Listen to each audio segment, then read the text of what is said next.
What causes hair to fall out? Some daily hair loss is normal. Increased hair loss can be a result of stress or a health condition. Other potential causes of hair loss include alopecia, female pattern hair loss, thyroid conditions, lupus, nutritional deficiencies, excessive washing, bleaching, brushing, and heat styling can also have an impact on how much of your hair falls out every day. Once your hair follicle has been stretched or split as a result of a cosmetic hair treatment, the structure of the hair follicle is compromised. 5 days Ginger Hair Growth Products Natural Anti-Hair Loss Prevent Baldness Treatment Fast Growing Nourishes Dry Damaged Hair Care 30 ml.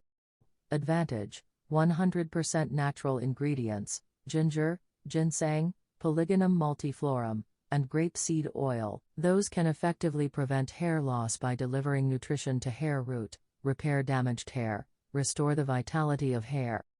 Usage: 1. Keep your hair and scalp dry. By dry means do not rinse your hair wet with water before use. 2. Apply directly on the surface of bald scalp. 3.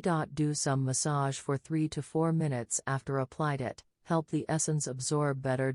After 8 to 12 hours you can wash your head. 4. 2 to 3 times a day. Use it continuously.